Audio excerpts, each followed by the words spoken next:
Welcome everybody, welcome right back to Homestead Heart, and today we are making orange extract. So y'all stick around.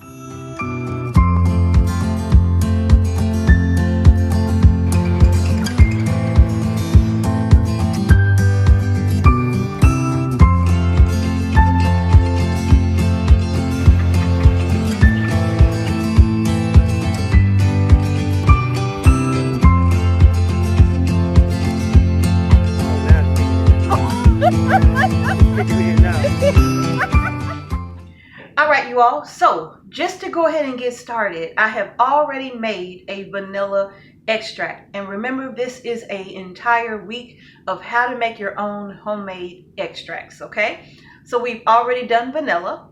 If you would like to see that video, I will post that video somewhere here in the cards or at the end of this video so that you can go and have a look at how to make your own extracts. All right, so now let's go ahead and get started. Let me tell you what you're going to need. You are going to need, of course, oranges. Make sure that you have washed these oranges after you have purchased them, brought them home from the grocery store. You want to make sure these skins are clean, okay? And because we are making a non-alcoholic extract, you are going to need some vegetable glycerin, okay? And you can find this in our Amazon store, and that link will be in the description box below. You're also going to need some water. Now, someone may ask, what kind of water? Can I use water from the tap? We have well water, so ours always just comes straight from the faucet, okay? But if you're concerned about chlorine and all of that in your water, then just boil the water, allow the water to cool down, and then use that water. Or you can purchase water, whatever you prefer, okay? Okay, so now to go ahead and get started, and of course I have a measuring cup, and I'm going to be making my extract in a half-gallon mason jar, okay? And once I make my extract in this jar, and it has had an opportunity to steep for a long time, because it's going to take a minute, I will transfer it to smaller jars like this to be able to have to put them in my pantry. And I like these little jars too. I'll have them to put them in my pantry, okay? And these are also in our Amazon store as well. Okay, so now let's go ahead and get started. I've already started cutting up my oranges, and I have some peels right here already. But I'm going to show you what I do. Now, if you like, you can use something like this. If you want to use a peeler, you can use a peeler to peel your orange with, but I'm not. I am going to use my own paring knife, okay? So now what I do, let me bring you a little closer. All right, you all, so what I am going to do here is I am going to take my paring knife and just go down the orange and peel, okay? And I'm trying to get mostly peel, okay? Not the white part here, because this is very bitter. And you want to get as much of that off as possible, and I'm going to show you how I do that as well. But we're going to go ahead and get all of this peeled off this orange. And then, more than likely, it won't take long for these oranges to be somebody's snack. I assure you. Then I'm going to cut the bottom piece off here. All right, and that's that. I'm going to set that orange to the side, and I'm going to do my next orange. Now, one thing I forgot to tell you is how many oranges do you need for this? It depends on the size jar that you're using, and I'll explain more here in a second. Now, the inside of this, you really don't want that, okay? You see how you have all that white, I forgot what it's called, but you just don't want it. You want to get that off. And what I do is I just use my knife and I lay it flat on my cutting board and I just start to cut that out. Okay? I just start to cut it out. And I get as much of it out with my paring knife as possible, laying it flat against the cutting board. Cutting it out. And this is mainly what I am left with right here. That's it. Okay? So I just lay it flat and cut it out. Again, if you want to use a peeler, you can use a peeler to get it out as well. It's totally up to you. Okay? Totally up to you. All right, y'all. So we are down to our last couple of pieces here of making sure I get as much of this bitter flesh off as possible. Again, you could see what I'm left with right here. This is the last piece. And using this paring knife, it is so easy to get it all out. But you just got to make sure you have a really sharp knife. Your knife needs to be sharp.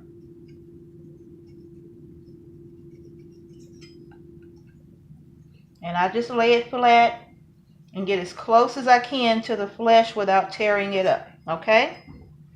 And this is what I'm left with. All right.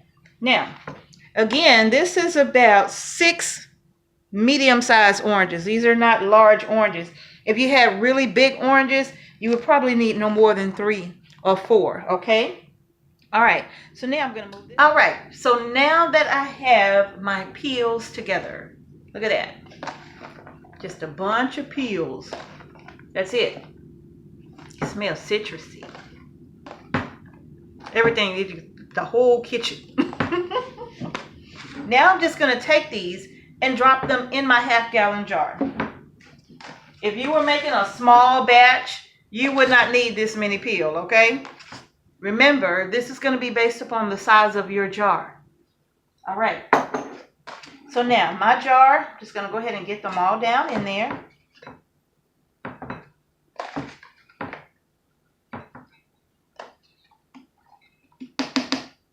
And that is it. All right, so for this jar, this is right at 2 cups of peels right here. So the way that I mix this up is going to be 3 parts glycerin to 1 part water. Okay? So now I am going to put in this jar. You probably can't see it, but the jar has the measurements on the side in cups. Okay? So, yeah, it has the measurements on the side. So I'm going to do, again, 3 parts of glycerin to 1 part of water. So I'm going to bring this up to 3 cups of glycerin.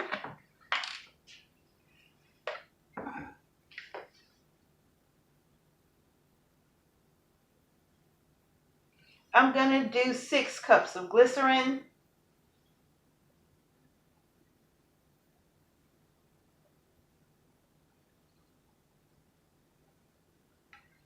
All right. I'm going to do 6 cups of glycerin to 2 cups of water. Okay? And I can't see that anymore, so I'm just going to go ahead and measure out my water.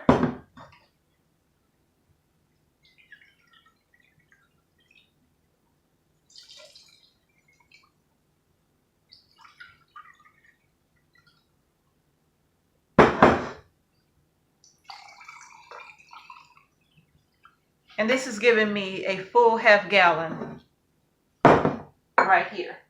I'm going to grab my plastic lid because I am not using the lid in the band that came with this. I'm replacing it with my plastic lid. Oh my goodness. That smells good already. Already. Put my lid on nice and tight. And then, look at that. I'm going to give this a nice shake. Get those peels off the bottom.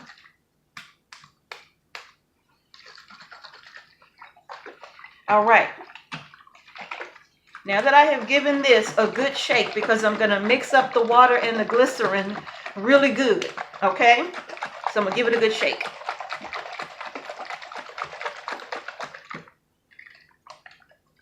All right, and that's it.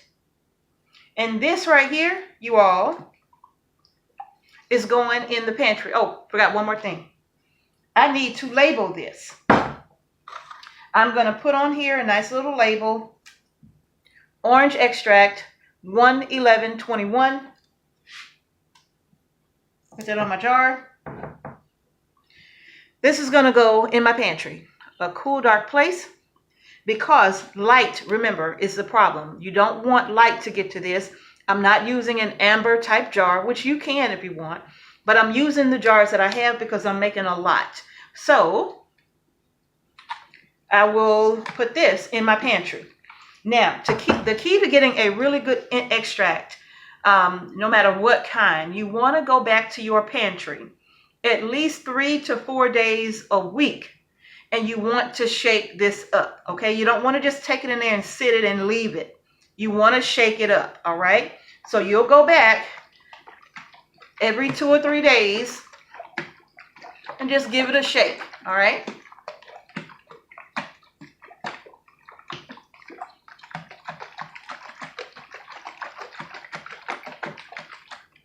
And that's it. And you'll put it back on the shelf and you will walk away. Now, how long will it take for this extract to be ready? Really and truly, because I'm using glycerin instead of alcohol, it's going to take a minimum of 90 days. It may take 2 months, but really and truly, you want to give it 90 days for a good, strong extract. And if it's not as strong and flavorful as you like, then leave it an additional 90 days. Okay? So this is for the patient. That's why I'm making so much of it, because of how long it takes for the process, okay?